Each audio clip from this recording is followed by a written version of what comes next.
personne qui emprunte encore et encore de l'argent chaque année, à un moment donné, tu te dis que cette personne a des problèmes, non? De même, certains États empruntent des milliards chaque année. Alors, question, est-ce qu'ils sont en difficulté? Est-ce qu'ils n'ont plus d'argent ou bien est-ce qu'il y a autre chose derrière? Je t'explique ça simplement avec l'économie.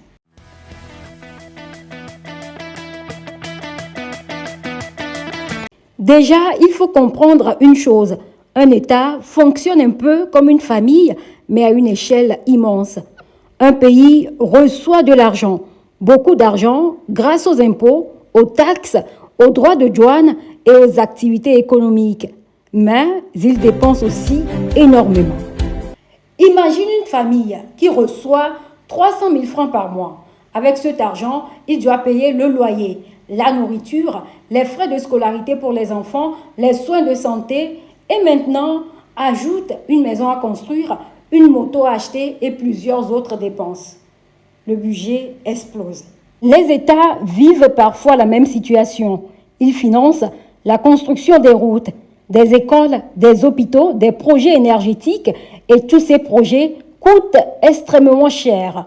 Mais il y a aussi un autre problème. Les dépenses augmentent rapidement et ça, beaucoup de gens l'oublient.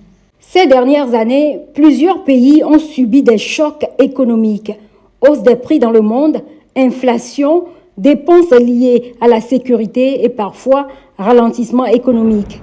Résultat, l'argent sort plus vite qu'il n'entre. Et quand les dépenses deviennent plus grandes que les recettes, il faut trouver de l'argent ailleurs.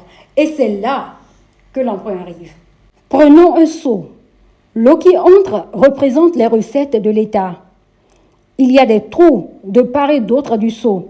Ces trous représentent les dépenses. Si l'eau sort plus vite qu'elle n'entre, on doit alors chercher une autre source.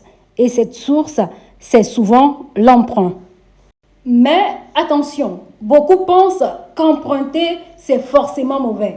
Pas toujours. Si tu empruntes pour créer quelque chose qui rapporte plus tard, cela peut être intelligent. Une route, par exemple, peut faciliter le commerce. Un central électrique peut aider les entreprises.